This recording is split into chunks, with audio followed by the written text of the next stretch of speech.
The Irish Independent Business Podcast, in association with Vodafone. Make your business ready with the total communication solution from Vodafone.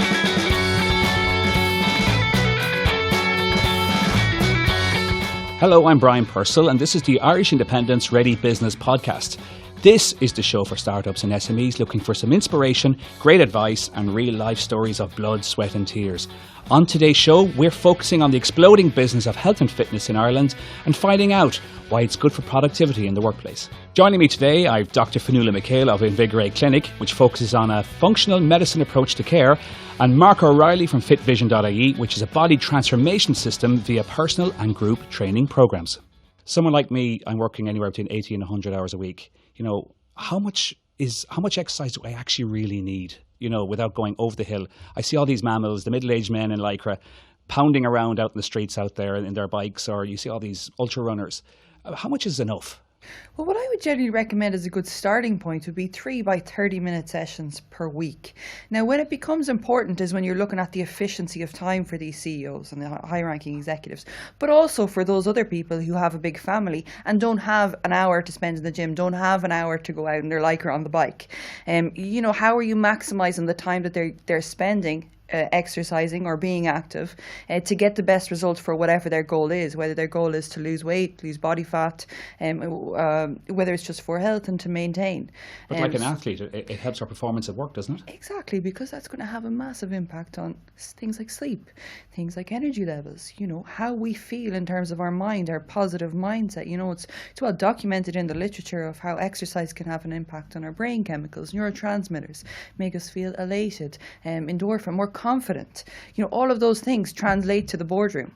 They really do. And that's, I suppose, what we would see when we do travel across the world, like as part of Motivate, when we work with all of these companies. And, you know, for example, at this last year I was in Papua New Guinea, and we worked with a lot of the employees in terms of just, it's not telling them to do anything crazy.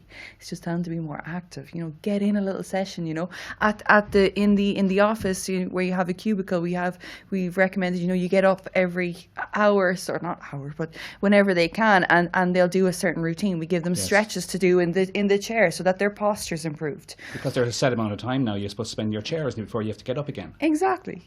So, and I presume then when you go home, you're a better partner, you're a better mother, father, that type of thing. For sure, you know, it translates to all aspects of life, not just the workplace, you know. And again, if you're more efficient, so it comes back to efficiency. If you're more efficient in the workplace because you're doing all of these other aspects, again, the pillars of peak performance, it ultimately means that you're a better father, you're a better spouse, you're a better friend, and you have more time to be social as well, which again is part of the wellness paradigm. It's a big picture, you know. Everything fits into a puzzle. We can't do one without the other. You know, you said, is it all about diet? Is it all about exercise? We have to do all of this crazy exercise routines. It's not about just one part. But let's say we work on one part. How's that going to translate to all other aspects? So if we eat better, we're more likely to want to go to exercise. We're more likely to have a more positive mindset and a better outlook. So what I found interesting is one of your clients is Conor McGregor, the one and only. Yes. Is there anything that we could learn from the likes of him? Yeah, I mean, there's a lot to learn from Conor in terms of his mindset, again, which is really important. You know, he has a huge element of self-belief, motivation, but he's also an incredibly humble individual. You may or may not see sometimes his demeanour, I guess, in the public is often different to what he is behind the scenes, but he is someone who works incredibly hard. Again, you see all the glamour and you see the glitz, but you don't often see the late night sessions that he puts in, and these are things that I would hear from other people, you know, that he's often in the gym all night long, sweating, working hard.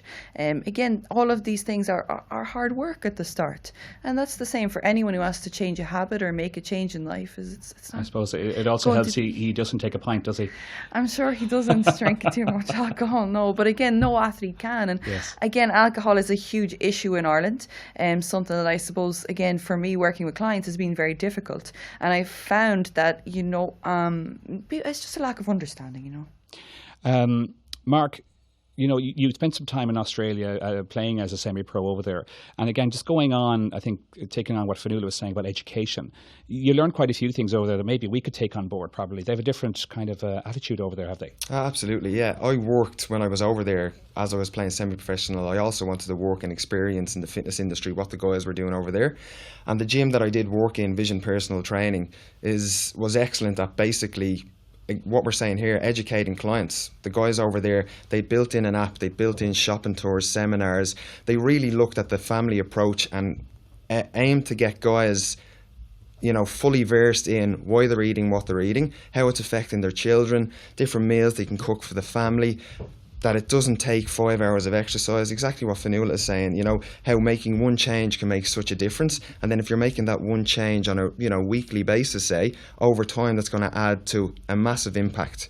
So you've taken all this in your own business. I mean, you gave up soccer to pursue your career in business. Yes. And in your Fit Vision business, you've created your own app. Yeah. So what I did you're bringing tech in now. Yeah, I find that whether it's the busy chief executive or whether it's the mother with the 3 children, we can build meals into the app for the mother to help cook for the family. We can also then set up a healthy workout and nutrition plan for the chief executive that's constantly flying. As I'd mentioned, I had a client who was away over the Christmas and he came back actually lighter and he put it solely down to having a workout routine and then also having an app that he could actually just log in his foods when he was away and see where he was each day, because we've seen obviously at the minute the big thing is sugar.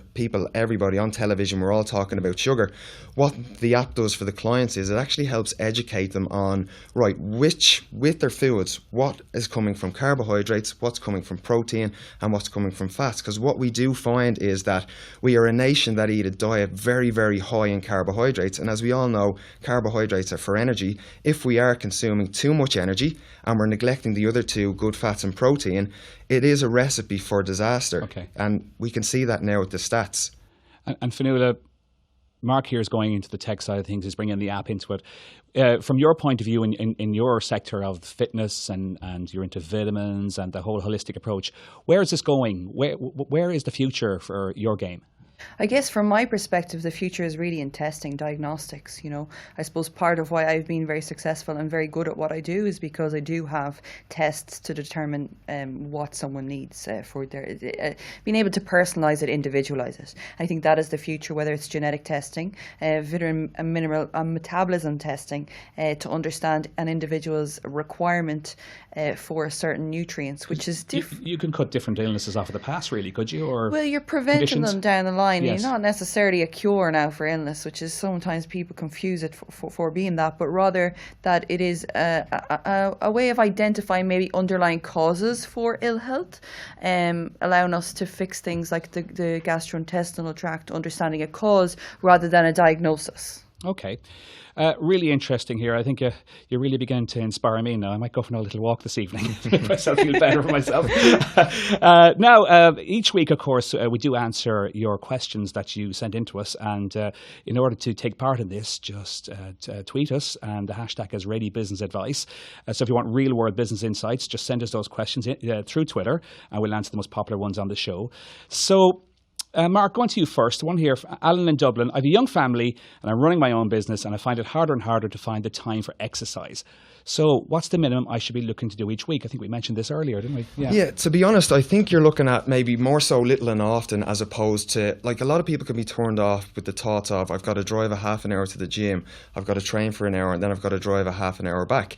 That's consuming 2 hours of your day. Again, just to bring the app back in and how it's specific to clients, like 20 minutes, if you've got a plan, exactly what Fionnuala is saying in the workplace as well, where guys are just getting up every hour and doing a little bit. If you have a little bit of a routine that's 15 to 20 minutes and it's bodyweight exercises, you can go home, you can do that at home, and it's not affecting family life. You know, you're nipping out for 20 minutes to do a little couple of exercises down in the garage or whatever it might be. So to be honest, my recommendation would be, if you're getting moving for 20 minutes, even 2 to 3 times a week starting off, would be ideal.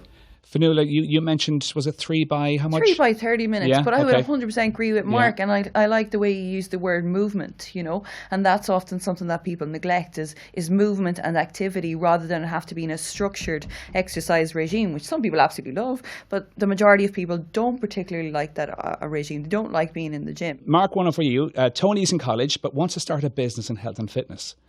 Where do you guys, you first, Mark, where do you see is the big growth area? Where should he go? What should he look to? To be honest, as we see now, there is your big box gym is like a saturated market, I find, in Dublin. And personally, I would never be interested in owning or even working in a big box gym because I feel that it's too much of, you're away from the clients too much. There's no personal approach when it comes to that. I feel that the next movement in Ireland is exactly what Fionnuala is saying. Go to somebody that actually has the knowledge and can actually help you out and put you on a plan. Whether that's going to them twice a week or whether it's going to them once a month, it's going to somebody who can actually say, okay, this is your goal, this is the plan we're going to draw up for you.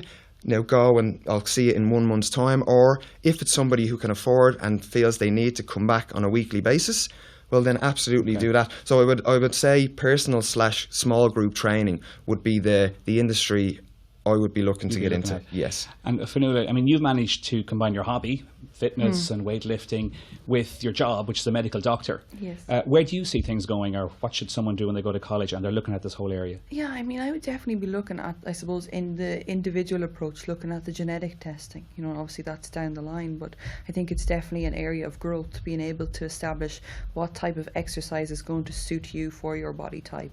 Because again, it comes back to getting the best results for your body type. There might be someone who's more suited to doing resistance type training and someone else who's more suited to do more cardiovascular type of activity to get the results that they desire. So I think definitely the genetics, being able to individualize, being able to personalize, that's definitely an area of growth at the moment from my perspective, even in the medical side of things.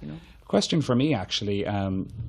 Should we look at going back to the old ways, back in the days of yore in my father's time, where everybody was, there was a lot more physical work, obviously, but do we just need a good walk and go back to plain proper ingredients of spuds and vegetables and fruit and lean meat? Is that the way we should go, Mark? Absolutely. I feel personally, yes, yes, absolutely. Like some of the problems and the issues that we have now, if you go back 50 years, we didn't have them back then. And what's changed in that time? Well, what's changed is we no longer have kids out running around the streets. Yes. We've got kids now playing on iPads, and it's not the way it used to be. You haven't got kids taking up all these different sports. And as well, I think as health professionals, we need to look at who are the guys that we can influence to help that. And it is the parents. So it's getting guys excited about exercise. It's keeping guys motivated. It's, giving the right information and the right education to our clients so that they can pass it on to their children and stop what's happening at the minute. Like, I was looking at just some of the statistics at the minute, and like one of the ones that really was frightening was that 26.5% of females under 20 years of age are obese. So that's a quarter of... Wow, it's a lot. That is a worry, personally, for me. Final question here. It's from Tom and Mayo. Is there not a fear, Mark, about data privacy with how much tech knows about our daily habits? Is that kind of scary, big brother stuff? Yeah, I think, to be honest, though, when we sign into the things that we do, like our Facebook and our Twitter, we are, to a certain extent, giving a little bit of our privacy away, because we all do know that, how that data is really where all the money is for all these companies. But I do find that if you go to a trusted source, so for example, any health professional that does also give that side, that tech side, whether it's an app or whether it's something else that they can provide, I think you have got a certain amount of safety there as well. And obviously we've seen the likes of, your Fitbits and your Up bands and all these, they would all be pretty secure sources if you're looking to go down that route, or a MyFitnessPal app. Bear with me now, Fitbands and... So your Fitbits and your Up bands, they're things that basically, and your Apple Watch. Exactly. Like, I've got clients, for example, I took the guys in Primark for a run on Monday morning, and one of the clients got back and said to me, wow, look at that, I did 10,000 steps. This was 7 o'clock in the morning. And that was that day. She'd done 10,000 steps. She hadn't even started her day. So they're very good for encouraging and keeping people motivated. Yeah, they're fantastic. I use them myself. You know, I started off with the Upband and then progressed onto this Apple Watch, which I think is fantastic. But it's even for me, you know, it's something that I would say, like, okay, if I'm doing a lot of traveling, I'll be tracking the steps, and then I'll say, oh, you know, normally I'll walk to work, or, you know, I'll walk to the shop today. You know, simple things like that really do make a big difference. Just don't get in the car for everything, really, isn't it? Exactly. Or get a greyhound. Or a dog actually can work quite well, because you have to walk them. You know, I really enjoyed that chat. That's Dr. Fionnuala McHale of Invigorate Clinic and Mark O'Reilly from Fit Vision. You can check them out online. But really learned a lot there now, and kind of how we can improve our lives, and I suppose especially our business lives, and be a better all-rounder, really, isn't it? Exactly. Next week, we're talking about honest failure in Ireland. So if you want real-world business insights, just send us in your questions via Twitter using the hashtag ReadyBusinessAdvice, and we'll answer the most popular ones on the show. I'm Brian Purcell. My thanks to our guests again, to Dr. Fionnuala McHale and Mark O'Reilly. Until next time, make sure you're a ready business. The Irish Independent Business Podcast, in association with Vodafone. Make your business ready with Vodafone's range of mobile, fixed and cloud solutions.